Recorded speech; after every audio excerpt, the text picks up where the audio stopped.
Hello everyone, David Seven Skies here, broadcasting from the Seven Skies Mansion, and welcome back to this week Tutorial Tuesday. Today I'm going to show you how to use filter envelope to make sound like this one.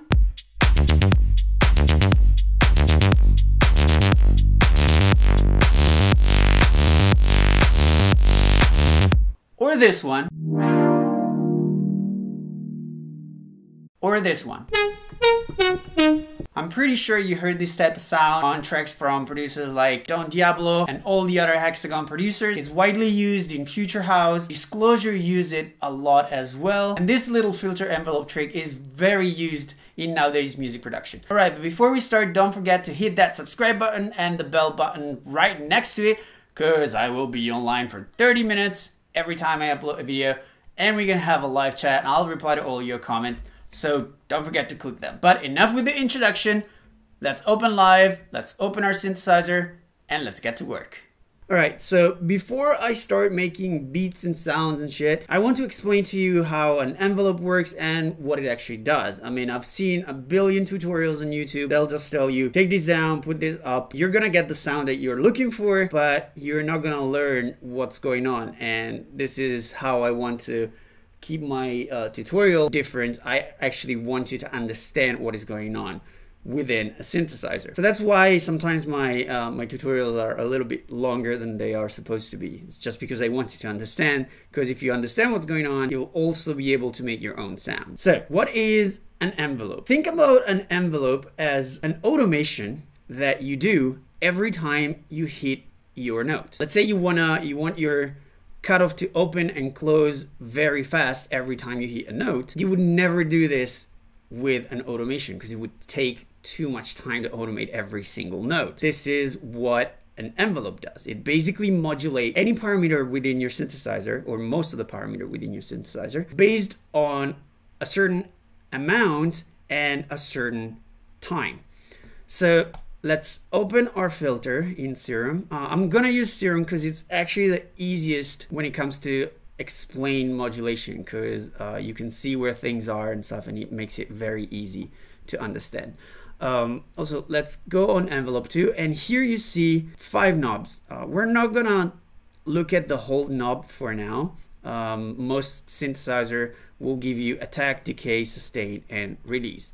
So attack, decay, and release are time-based value, which means that they will set the modulation time.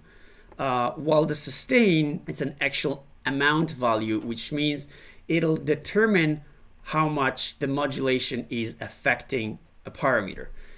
There's actually another amount value, which is called envelope amount, and the envelope amount is set by taking the modulation and assigning it to a parameter. And you see this blue circle over here, this is the envelope amount, which means this envelope is gonna affect this knob, this parameter, from here, from the end of our parameter till the end of our blue circle. So in this case, it's just gonna affect the whole value of the knob. If we would just do this, it would just affect about half the amount of the knob. All right, so in this particular scenario, what would happen is as we hit the note, we have a 0.5 millisecond attack, so it would basically be very quick. Our modulation is gonna make our knob jump all the way to the maximum point, to the end of the blue ring. And since the sustain is all the way to 100%, it's just gonna keep the parameter there until I release my note. Here's what happens. It basically sounds like nothing is happening. If I would increase my attack knob, you will hear that the cutoff will slowly open to our maximum point, and then it will stay exactly at the maximum level. Now, if I take the sustain down, what's gonna happen is the sustain is the level that the envelope will keep as I'm holding my note. So now it was all the way up, so the filter was open all the way up. If I take it all the way down, what's gonna happen is that the filter is gonna open it will take 448 milliseconds to get all the way here, and it will take a second to go all the way down here. If I keep the sustain around here, it will basically stop around half the knob. Actually, it's a little bit more.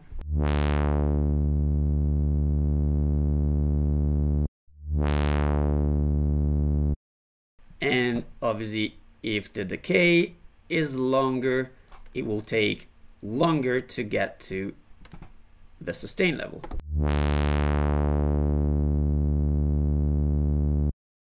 Another thing that is very common to have, especially on the cutoff, is having the attack that is really quick, sustain all the way down, a decay that is about 500 milliseconds. This works very well with basses.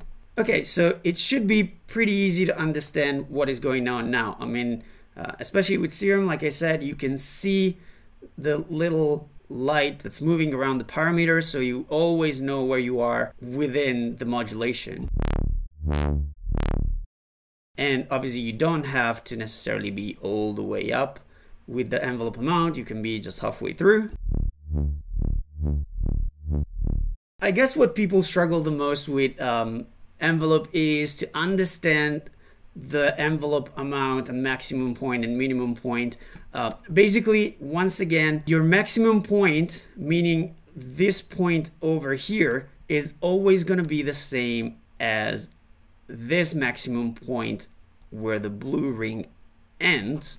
And where are you going to start modulating? You're always going to start modulating from the little knob bar that you have over here. So if you're in this case, your modulation will start from here, it'll go all the way up here, and then in this case, since the sustain is all the way down, it'll go back down here, not at the end of the parameter, but here where you see the blue ring starting. So now that we know this, there's this song by Zonderling that I actually really like. I think it's a Don Diablo edit or something like that. And let me go ahead and init the preset. And this is what I have done.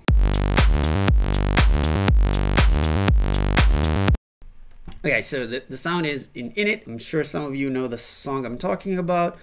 So let's make this bass a little bit more interesting. So first thing we're gonna do is turn on our cutoff, and we're gonna set it to 24. This is a Moog Inspire filter, and we're gonna take it all the way down. I'm gonna solo it for now. Then we're gonna take envelope 2, and we're gonna assign it to our cutoff over here. And since we want the filter to actually close and open, we're gonna drag the sustain all the way down.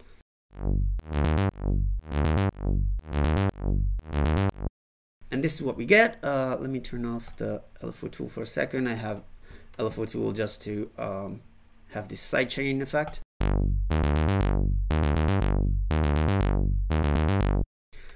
One thing I want to do is add a noise, randomize it, and I'll turn on the cutoff for the noise as well.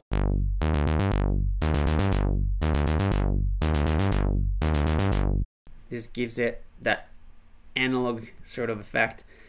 And what we're going to do now is increase the attack by about 20 milliseconds, and that will give a very, very subtle sweep, but that will make a lot of difference.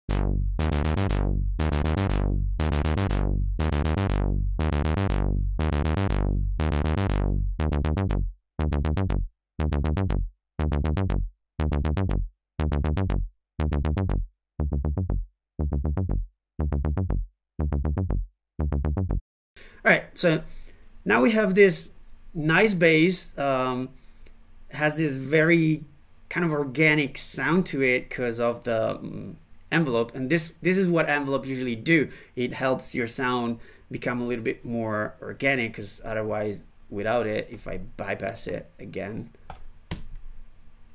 One eye doesn't even play. This is very staticky. So as soon as we add our envelope, if we turn on our LFO and our whole beat,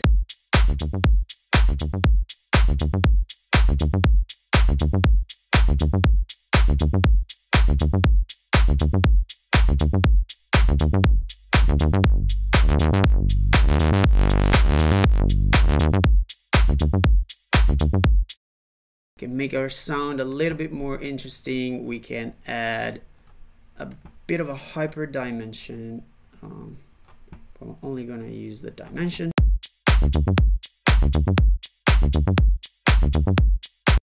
One thing I really like to do in these type of basses is put an OTT and take the low all the way up so it doesn't squish the bass, and then take the highs all the way up, and then leave the middle a little bit lower, so you get this weird EQ effect. This is definitely too much.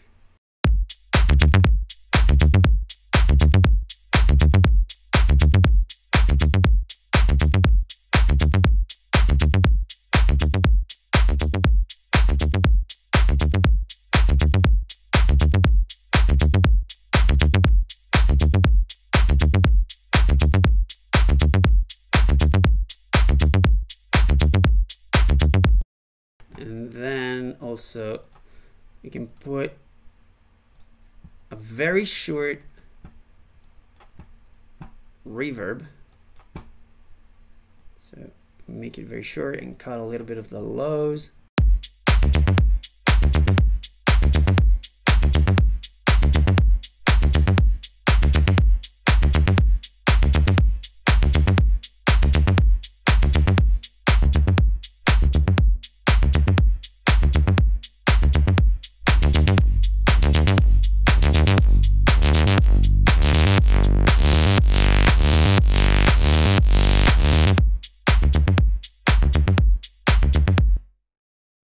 Another thing that you can do is modulate some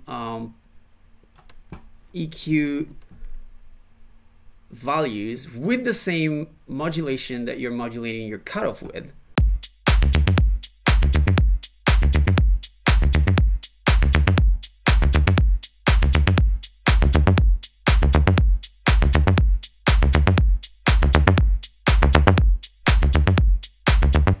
And you can make it so that it moves the frequency a little bit.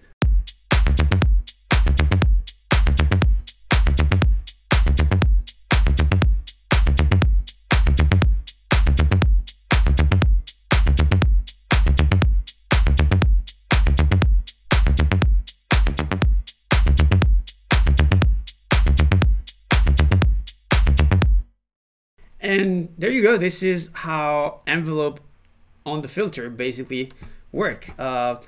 We can do a couple more sounds that are very, very famous right now, and they all use this type of modulation. So let's go back to our Moog filter. Let's add an envelope. And yes, a slow attack on the filter envelope now is basically the hot thing in music. And you have a lot of sounds that have this sweepy sound on the filter.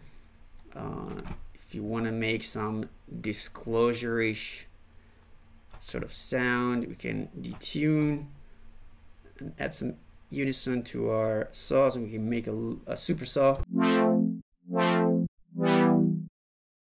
And since I'm not a very good piano player, what I can do is I can copy oscillator A to B, so I have an exact copy of this oscillator, and I can change the semitone to 7, also turn on the filter, and we get this.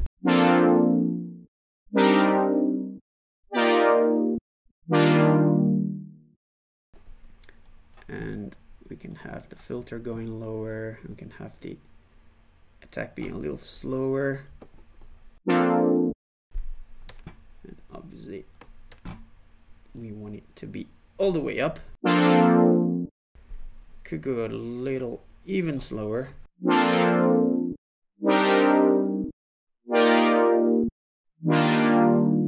Sometimes you want to have a little bit of sound passing through, so you don't want the filter all the way down.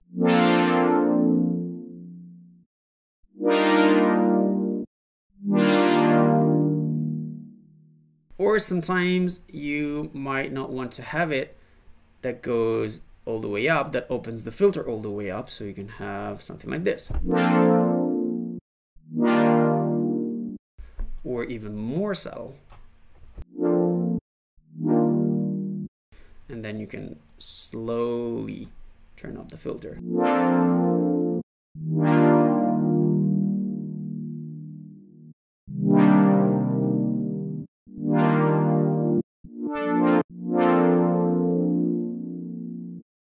Another very important thing that I didn't explain is how release on the filter interacts with the release on the actual amp. And what I'm talking about is when you have the release turned a little bit up, what you get is a sound that it's not super stabby. As you release your note, the sound will keep going and it will fade to silence. So it's a little bit smoother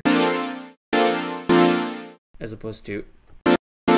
And if you have your filter that is all the way down, now since our release is very, very fast here on envelope 2, what's going to happen is this envelope will cut out this release. So you're still going to get a fairly stabby sound. So in order to maintain the release on your amp, you also have to increase the release on the envelope. And even if you don't see it, I mean, you can, it looks like it's at 0, but it's actually still working. So if you turn it all the way up, you'll hear that now the filter will close slowly and it will fade into silence.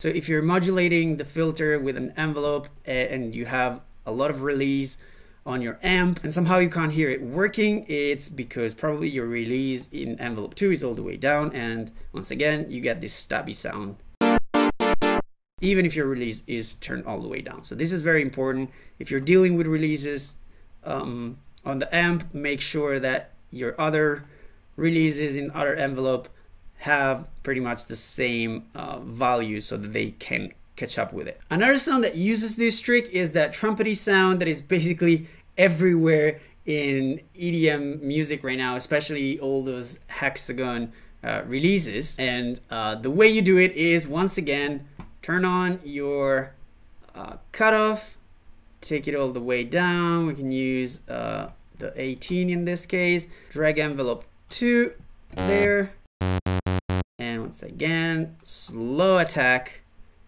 Sustain all the way down, or almost. You don't want an attack that is too slow, because otherwise the lead is going to be delayed.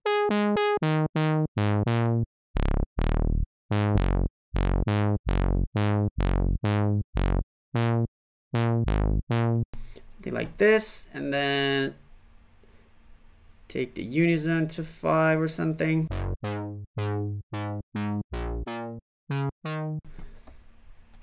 Can put another oscillator in there. So our detune oscillator just gives a little bit of a richer sound. Then we can open a noise as well. All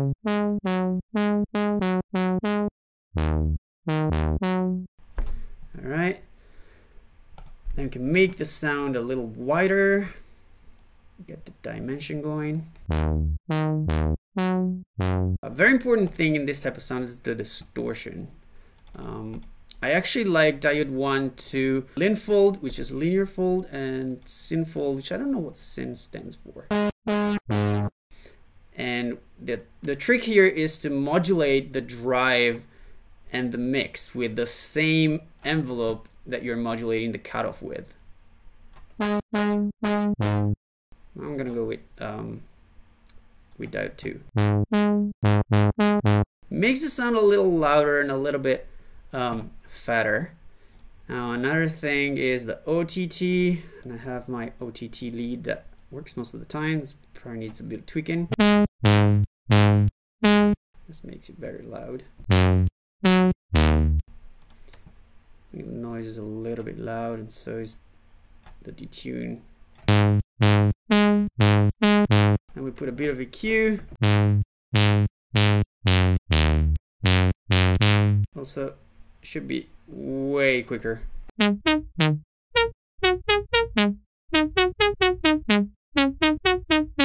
I can tell that there's a little too much low frequency, so what I'm gonna do is I'm gonna open a high pass filter.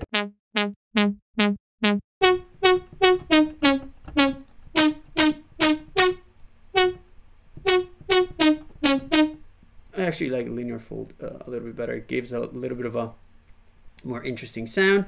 And we just put short reverb. Give back the highs and remove a bit of the lows.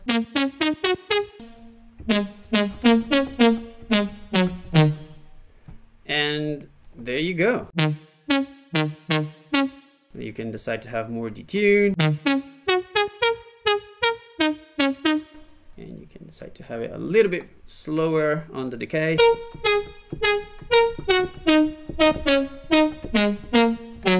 Alright, this is it. I hope it became a little bit easier for you to understand how envelope works. Obviously, you can use them on pretty much every parameter of your synthesizer. And once you understand how they work, you can really go crazy with them. Let me know in the comments down below if you liked the video, if you learned something new. And if you did, don't forget to put a thumbs up. And from me, David, 7 Skies, I'll see you in the next video. Peace.